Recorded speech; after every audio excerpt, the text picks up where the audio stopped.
Hello friends, welcomes to our YouTube channel Prayas science classes. आज हम लोग, आपको पता होगा कि हम लोग लगातार 3 दिन से वीडियो डाल रहे हैं इंग्लिश के लिए, जो बिहार बोर्ड के बच्चों के लिए बहुत ही यूज़फुल है।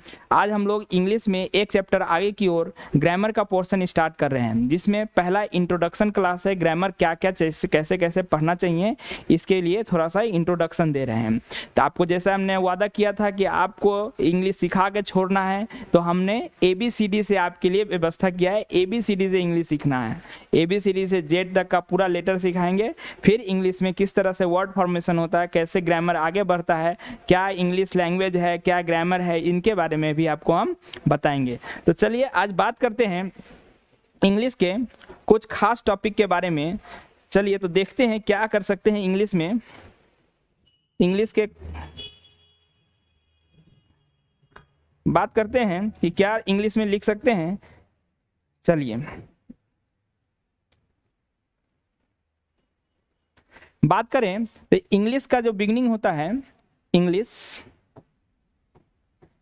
की शुरुआत सबसे पहले कहाँ से करना चाहिए, तो हम लोग पहला बात करते हैं अल्फ़ाबेट से।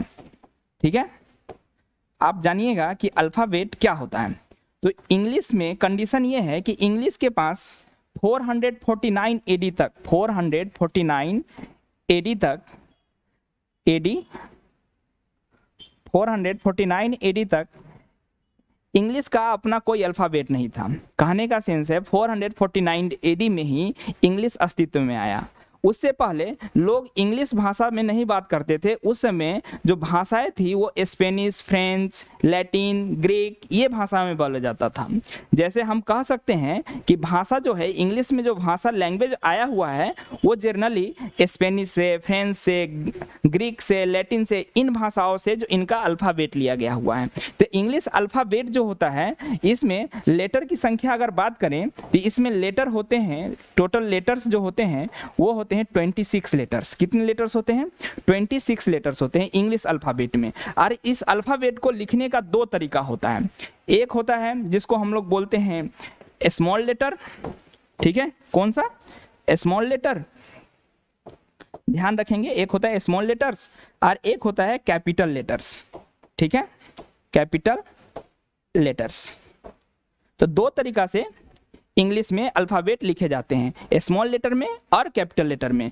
इसको अगर कंप्यूटर आप लोग कभी पढ़े होइएगा और जानते होइएगा तो स्मॉल लेटर को लोअर केज लेटर कहा जाता है और कैपिटल लेटर को अपर केज लेटर लिखा जाता है। ठीक है ना। तो लोअर केज लेटर लिखने का, जैसे कि अगर स्मॉल लेटर लिखना है तो आपको A ऐसे लिखना होगा, B लिखेंगे, फिर C लिखेंगे, फिर D लिखेंगे। इस तरीक़ा से करते हुए हम लोग Z तक इसमें लिखते हैं, Z। या इसको G साउंड भी पढ़ा जाता है, G भी पढ़ा जाता है। जैसे जीरो, G का उच्चारण आता है, ना कि Z का उच्चारण आता है। कैपिटल लेटर में अगर बात करें तो कैपिटल लेटर A है, B है, C है, D है, E है, डॉट डॉट डॉट करते हुए हम लोग इसको Z तक लिखते हैं, कैपिटल में Z तक जाते हैं।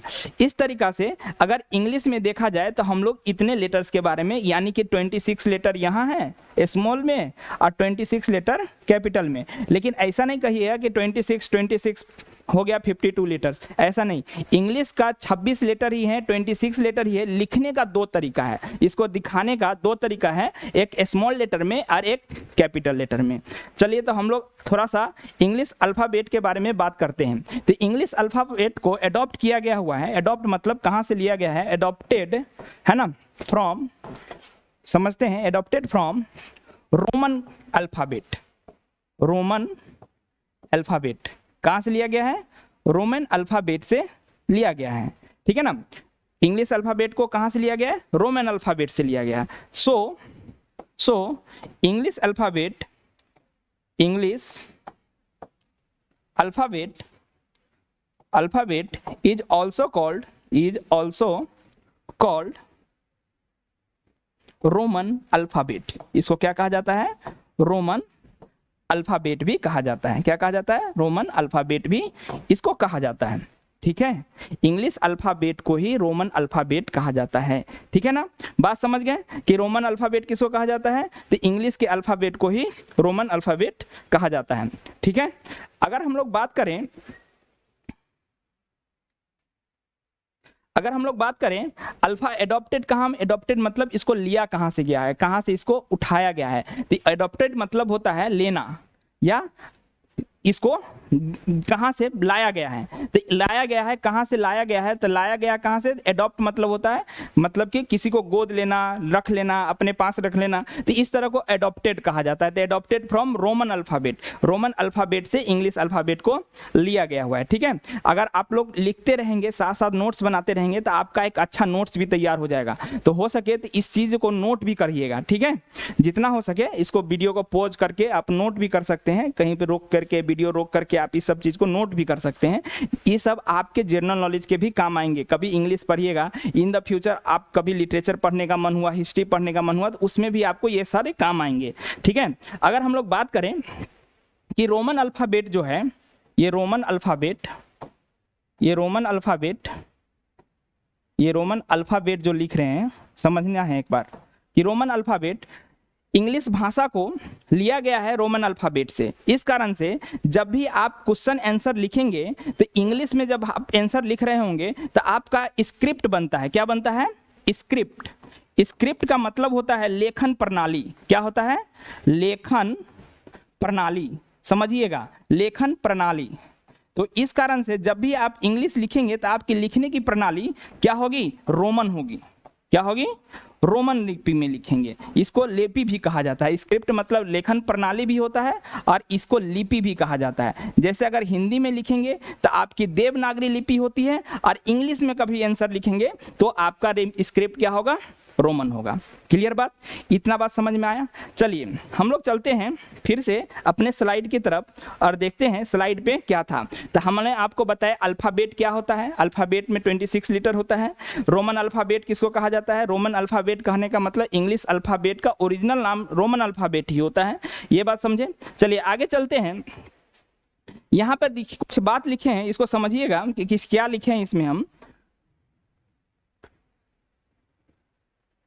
चलिए यहां देख सकते हैं कि English language has not own alphabet. हम पहले ही बोले हैं कि इंग्लिश लैंग्वेज के पास अपना अल्फाबेट नहीं होता है। तो कौन सा अल्फाबेट होता है इसके पास? इसके पास होता है रोमन अल्फाबेट। क्लियर बात? रोमन अल्फाबेट होता है। ठीक है, English alphabet is also called Roman alphabet. हम पहले बोले इसको क्या कहा जाता है? रोमन अल्फाबेट भी कहा जाता है। इतना बात आपको क्लियर होगा। चलिए हम लोग आगे चलते हैं, आगे देखते हैं आगे क्या है। तो आगे देखते हैं।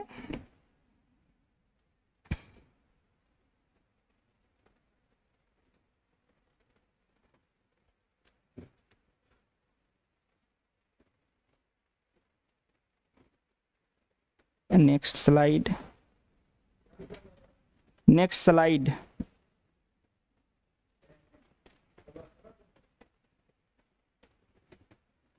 नेक्स्ट स्लाइड पे जाना है।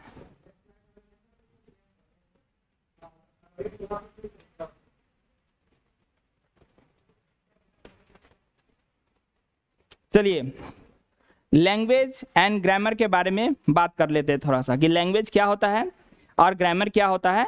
इसके बारे में थोड़ा सा बात कर लेते हैं कि लैंग्वेज किसको कहते हैं और ग्रामर किसको कहते हैं। तो हम लोग जो पढ़े हुए हैं उस बात पे थोड़ा सा हम लोग मॉडिफाइड करके ही आपको बताएंगे कि थोड़ा अच्छा लगे, उसको अच्छा समझ सके। तो हम लोग आज बात कर रहे हैं कि लैंग्वेज किसको कहा जाता है, इसको।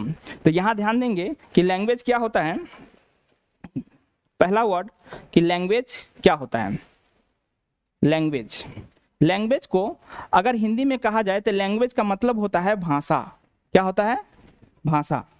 तो अगर हम आपसे पूछें कि भाषा किसे कहते हैं, तो भाषा वह माध्यम है जिसके द्वारा हम अपने मन की बात किसी दूसरे के समक्ष रख पाते हैं। ठीक है ना? तो इसी बात को अगर इंग्लिश में कहना हो तो क्या बोलेंगे? Language is the way. क्या कहेंगे?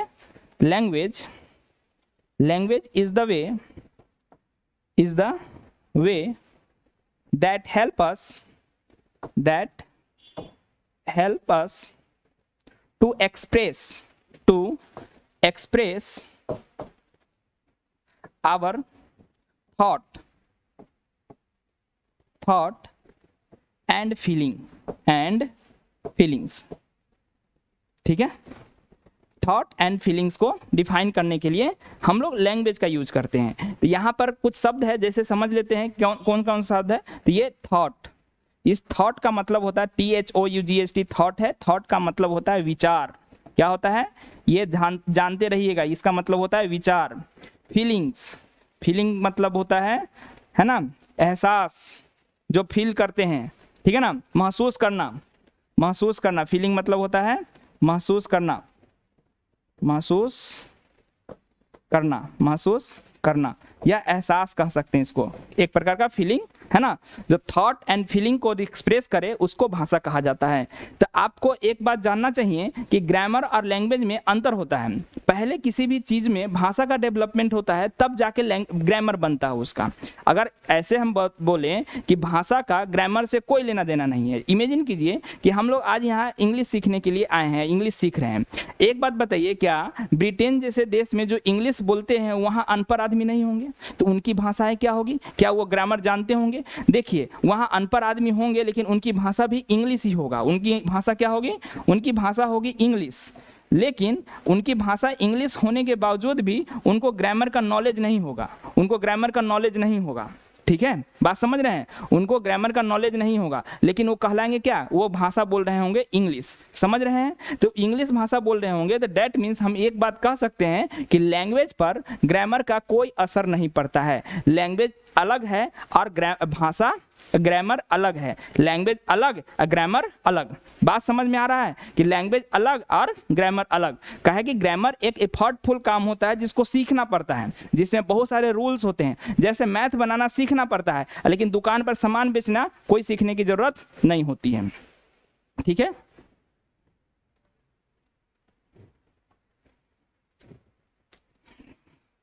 चलिए थोड़ा सा आगे बढ़ते हैं। लैंग्वेज के बाद हम लोग देखते हैं कि लैंग्वेज कितने प्रकार के होते हैं। तो हम लोग थोड़ा सा बात कर लेते हैं किसके बारे में? टाइप्स ऑफ लैंग्वेज के बारे में। टाइप्स ऑफ लैंग्वेज में देखें,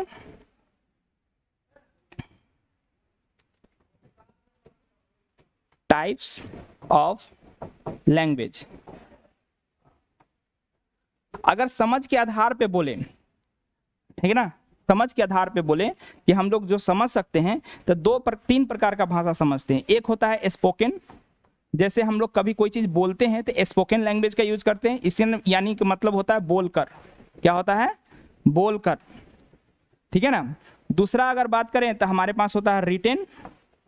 रिटेन यानी कि लिखकर। रिटेन मतलब लिखकर। हम भाषा कैसे समझाते हैं? लिखकर समझाते हैं किसी को। ठीक है। और तीसरा अगर भाषा का टाइप बात करें तो इसको कहते हैं सिंबॉलिक। क्या कहा जाता है? सिंबल का यूज करके। तो सिंबल मतलब होता है चिन्ह का प्रयोग करके बोलना, यानी कि लिख करके जो बोला जाता है ना, वो चिन्ह प्रयोग ही है। चिन्ह प्रयोग द्वारा भी भाषा बताया जाता है। जैसे इमेजिन कीजिए कि आज के जमाना में भाषा का डेवलपमेंट इस तरह से हो चुका है कि चिन्ह से भी बात हो जाती है। जैसे अगर हम लोग इमोजी का बात करें तो आप लोग व्हाट्सएप पर, फेसबुक पर इमोजी का यूज करते होइएगा।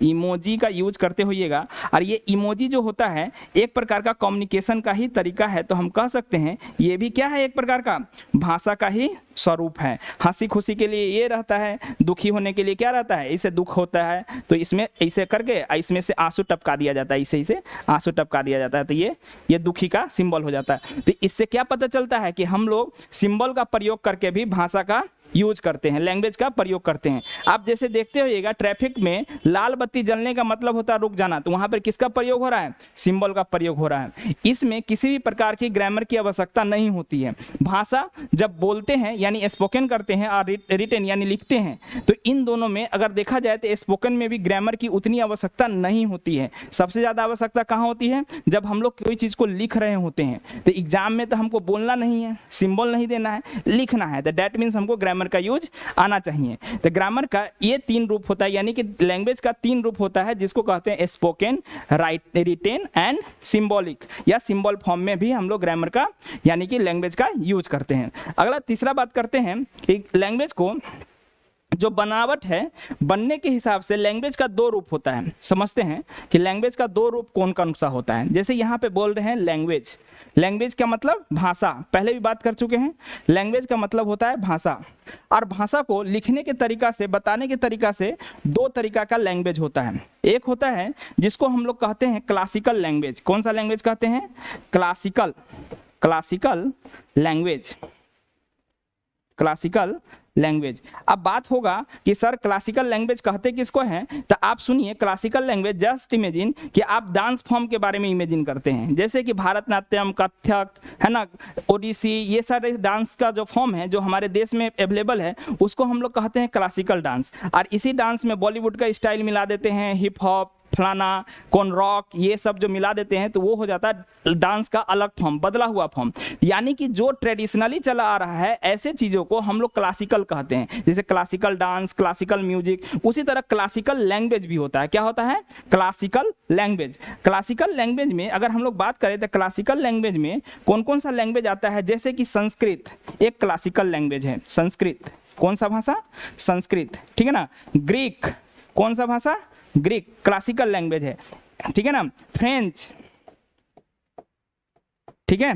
अरेबिक, अरेबिक ये भाषा क्लासिकल लैंग्वेज है, ठीक है ना। भाषा का दूसरा रूप बोले, भाषा का अगर दूसरा रूप हम लेकर के आए कि भाषा का दूसरा रूप कौन सा है, तो भाषा का दूसरा रूप जिसको हम लोग कहते हैं ट्यूटोनिक लैंग्वेज। कौन सा? ट्यूटोनिक, ट्यूटोनिक भाषा का दूसरा रूप जिसको हम लोग बोलते हैं Teutonic language. Teutonic language, Teutonic language किसको कहते हैं, तो एक बार ध्यान देंगे कि ट्यूटोनिक लैंग्वेज क्या होता है। इमेजिन कीजिए कि आपने बचपन में रेडियो या कभी कभी रेडियो बजा है, तो रेडियो में आप देखते होइएगा एक नॉब होता है जिसको ट्यून करने से स्टेशन बदल जाता है, ये स्टेशन मिल जाता है। तो समझिए कि क्या किए कि संस्कृत को, ग्रीक को, फ्रेंच को, अरेबिक को, इन भाषा को थोड़ा सा ट्यून कर दिया गया, बदल दिया गया। जैसे संस्कृत को बदल करके हिंदी भाषा का जन्म कर लिया गया, हिंदी बन गया। समझ सकते हैं, इसको कहते हैं Teutonic language. Hindi is a Teutonic language. दूसरा बात कहें, जैसे ग्रीक है, फ्रेंच है, रोमन है, इन भाषाओं को ट्यून किया गया, यहाँ की ट्यून कर करके नया भाषा बनाया गया जिसको हम लोग कहते हैं इंग्लिश। कौन सा भाषा बना दिया गया? इंग्लिश। तो इंग्लिश भी किस प्रकार का भाषा है? ये ट्यूटोनिक भाषा है। ट्यूटोनिक यानी ट्यूटोनिक लैंग्वेज है, ये बदला हुआ स्वरूप में लिखा हुआ भाषा है इंग्लिश। अरबिक, अरबिक भाषा से, जैसे अरब में बोला जाता है अरबिक भाषा, मूल भाषा अरबिक है, और इसको ट्यून करके क्या बना दिया गया? उर्दू। कौन सा भाषा बना दिया गया? उर्दू भाषा बना दिया गया। तो हम लोग समझ सकते हैं कि भाषा का दो स्वरूप होता है। कौन कौन होता है? क्लासिकल लैंग्वेज और ट्यूटोनिक लैंग्वेज। कौन कौन भाषा का स्वरूप होता है? Classical language and Teutonic language. अगर आप इसको नोट्स भी करते रहिएगा तो आपके लिए बहुत हेल्पफुल होगा। इतनी बात समझ में आई? चलिए अब हम लोग चलते हैं भाषा के कुछ और प्रकार को देखते हैं।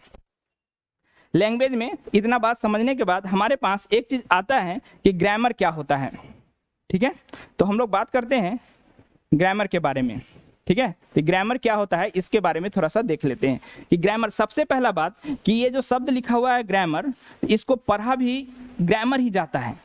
बहुत सारे लोग इसको ग्रामर पढ़ लेते हैं, ग्रामर, जो कि उच्चारण सही नहीं है। इसका सही उच्चारण जो होता है वो होता है ग्रामर।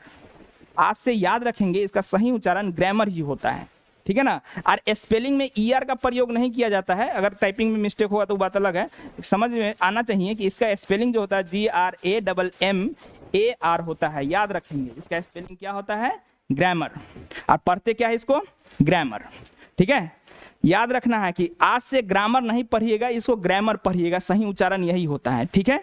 अगर अगला बात करें हम लोग, ठीक है, चलते हैं थोड़ा सा अलग देखते हैं, अलग बातों को देखते हैं कि ग्रामर होता क्या है। तो हम लोग इसके बारे में बात कर लेते हैं कि ग्रामर क्या होता है। क्या होता है ग्रामर, इसको भी देख लेते हैं। अगर ग्रामर का बात करें तो ग्रामर क्या होता है इसको भी देख लेते हैं। तो अगर हम लोग बात करें, अभी बोले हैं कि भाषा का प्रयोग और ग्रामर का प्रयोग दोनों एक दूसरे से इंडिपेंडेंट है। अगर ग्रामर सीखना है तो हमको इसमें रूल सीखना पड़ेगा, लेकिन कंडीशन यह था कि हमको बचपन से सिखाया गया था कि ग्रामर या व्याकरण वह शास्त्र है जिसके द्वारा हम शुद्ध बोलना लिखना पढ़ना सीख लेते हैं, लेकिन ऐसा बिल्कुल भी नहीं है। ग्रामर का यूज अलग है और भाषा का यूज अलग है। तो आज से ग्रामर का अगर आपको डिफिनीशन याद रखना है तो ग्रामर का डिफिनीशन क्या याद रखेंगे, देखिए क्या रखेंगे, the correct form of English language, क्या रखेंगे, द करेक्ट, ठीक है, form, the correct form of English language, English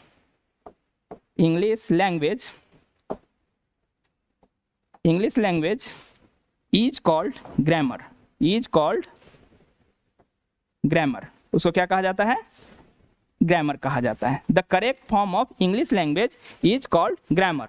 यानी कि अगर हिंदी में इसको बोला जाए तो क्या बोल सकते हैं हिंदी में, हिंदी में बोलने के लिए हम लोग बोल सकते हैं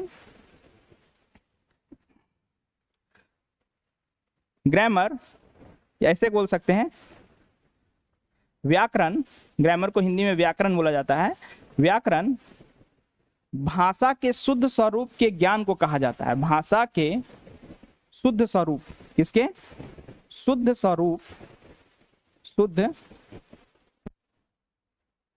भाषा के शुद्ध स्वरूप, स्वरूप के ज्ञान को कहा जाता है, ज्ञान को कहा जाता है। लिख लीजिएगा कहीं पर, कहा जाता है। यानी कि एक व्याकरण वह शाखा है जो भाषा के शुद्ध स्वरूप के ज्ञान हमको करवाता है, उसको हम लोग क्या कहते हैं, ग्रामर या व्याकरण कहते हैं। इतनी बात समझ में आई। चलिए हम लोग, अगर आप इसको नोट्स कर सकते हैं तो इसको नोट भी करिएगा, साथ साथ नोट करते रहिएगा, आपके पास एक अच्छा नोट तैयार हो जाएगा। जिंदगी में कभी आपको जरूरत नहीं पड़ेगा किसी चीज़ के टेंशन लेने का। इंग्लिश आपका इतना बेहतरीन हो जाएगा जिसका कोई हद नहीं, ठीक है। बस आप इसको फॉलो करते रहिए, इसको देखते रहिए और समझने का कोशिश कीजिए। अगर एक बार में ना समझ में आए तो 2 बार वीडियो देखिए, लेकिन देखिए मेरा उद्देश्य है कि आपको इंग्लिश सिखाना है और आपको समझ में आना चाहिए, ठीक है। तो चलिए हम लोग आगे बढ़ते हैं, थोड़ा सा देखते हैं कि ग्रामर में और क्या बात था, सो देखते हैं। अगर लैंग्वेज और ग्रामर का बात करें तो हम लोग पहले ही बोल चुके हैं भाषा वह माध्यम है जिसके द्वारा हम अपने मन की बात किसी के सामने रख पाते हैं, ठीक है। दूसरा बात, grammar the correct form of English language is called grammar, भाषा के शुद्ध स्वरूप का ज्ञान कराए वही व्याकरण कहलाता है। और एक राइटर था जिसका नाम था सोमरेस्ट मॉघम, अगर कभी मौका मिले तो आप नेट पे सर्च करके देखिएगा। उनका कहना था कि grammar generally formulate the sentence, उनका क्या कहना था, grammar generally formulate the sentence. उन्होंने क्या कहा, ग्रामर जनरली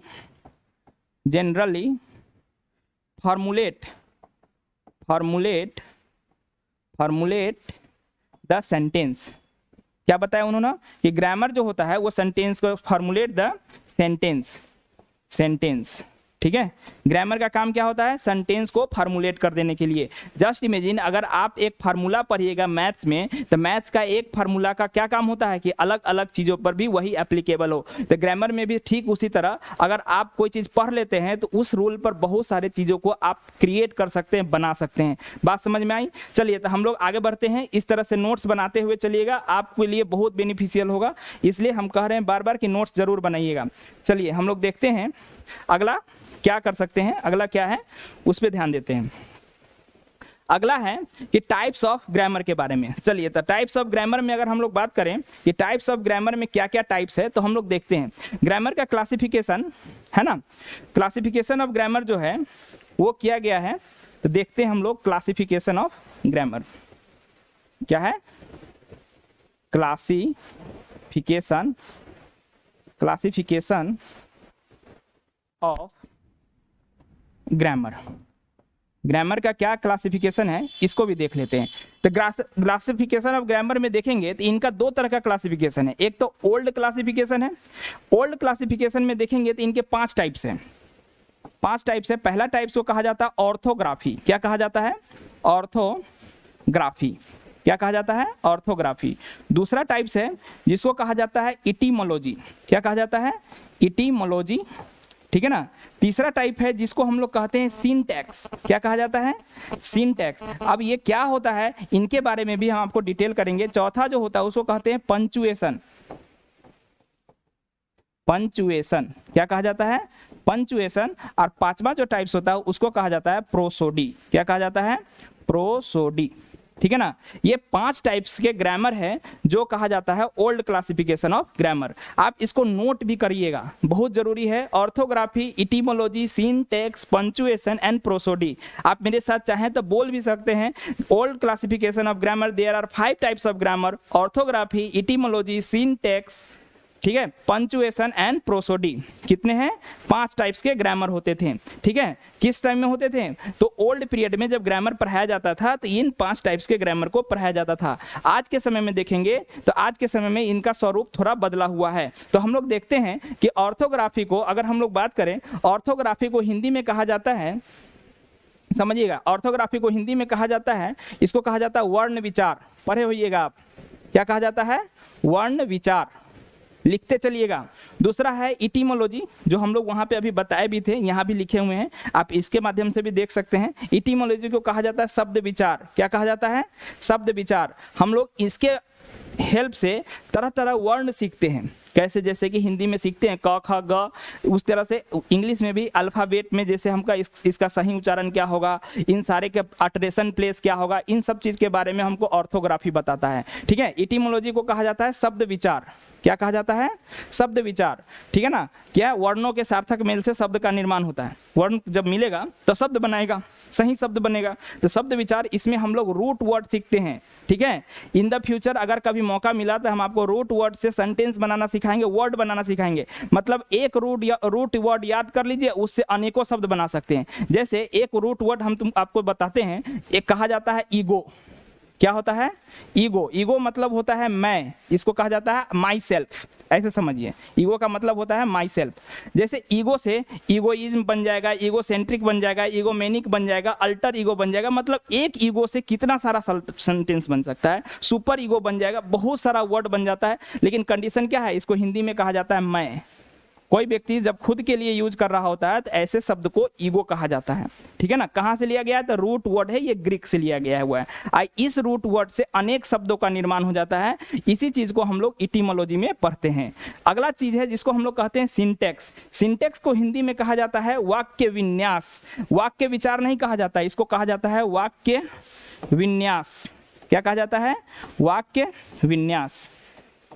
ठीक है, वाक्य विन्यास। और पंचुएशन को अगर हम लोग कहें हिंदी में क्या कहा जाता है? तो पंचुएशन को कहा जाता है चिन्ह विचार, जिसमें अलग अलग चिन्ह लगा करके, जैसे फुल स्टॉप कहाँ लगाना है, हाइपन कहाँ लगाना है, चिन्ह विचार कहा जाता है, कॉमा कहाँ शिफ्ट करना है, बिना शिफ्ट किए हुए। अच्छा से अगर शिफ्टिंग नहीं करेंगे, है ना, लड़की कितना भी तैयार हो जाए, चाहे कोई भी हो, मम्मी को देखे होंगे, है ना, कितना भी तैयार हो जाए, माथा में बिंदी, सिंदूर, हाथ में चूड़ी कंगन नहीं लगाती है तो उतनी अच्छी नहीं लगती है। तो ये सब चीज होता है। इंग्लिश लैंग्वेज जब हम लिखते हैं तो उसमें भी बिंदी, कहाँ पे चूड़ी, कहीं पे कुछ, कहीं पे हाइफन, कहीं पे डैश, ये सारे चीजों का इस्तेमाल करना रहता है। ठीक है।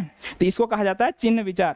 प्रोसोडी का बारे में थोड़ा सा समझ लेते हैं। प्रोसोडी क्या होता है इसके बारे में थोड़ा सा समझते हैं हम लोग। ठीक है। तो प्रोसोडी के बारे में समझते हैं कि प्रोसोडी क्या होता है।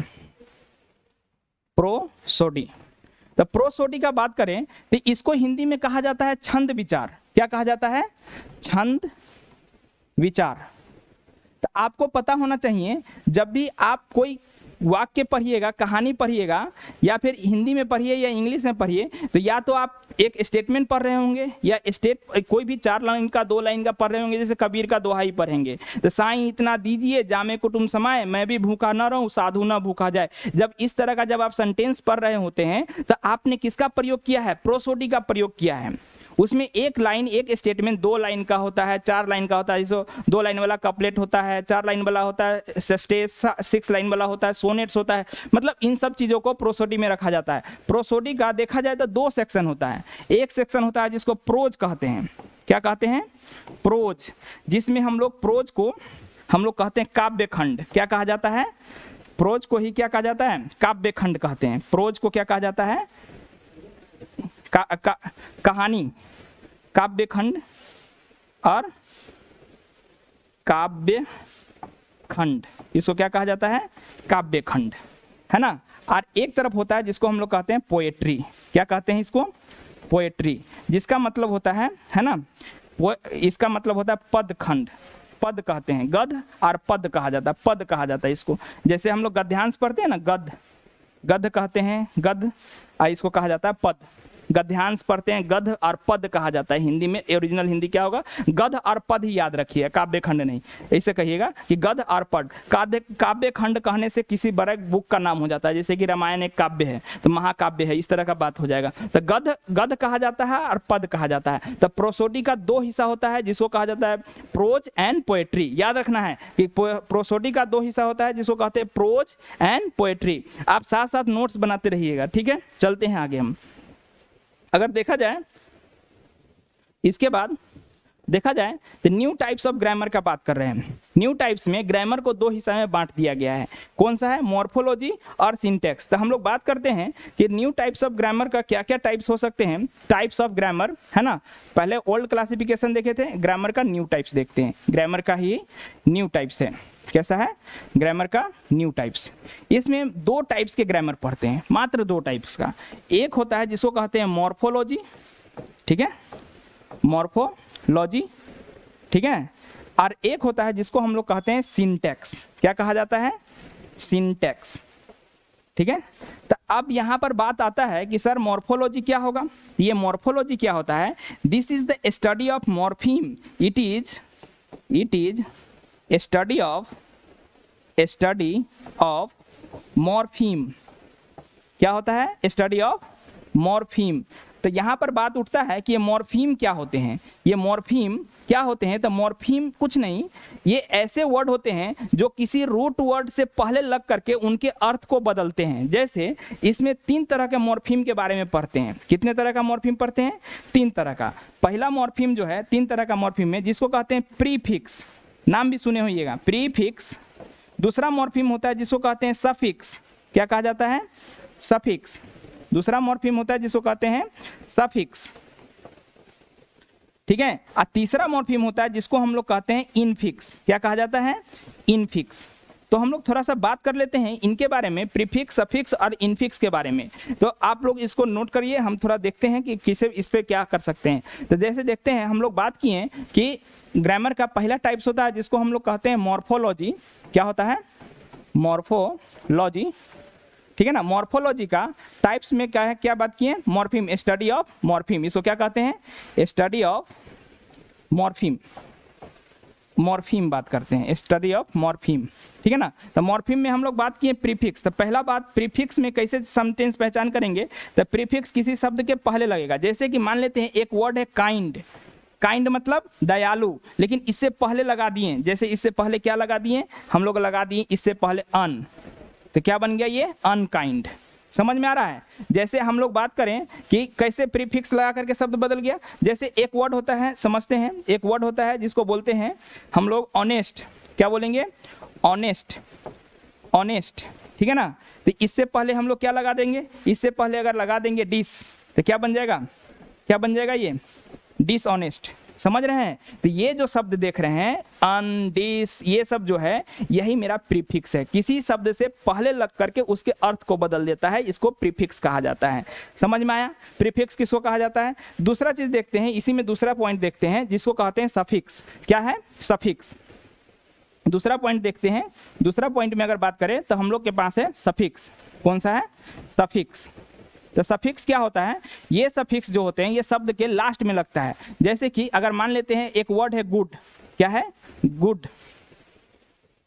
एक वर्ड है गुड, गुड मतलब अच्छा। तो इससे पहले, इसके बाद में क्या शब्द लगा देंगे, हम लोग लगा सकते हैं इसके बाद में NESS, गुडनेस।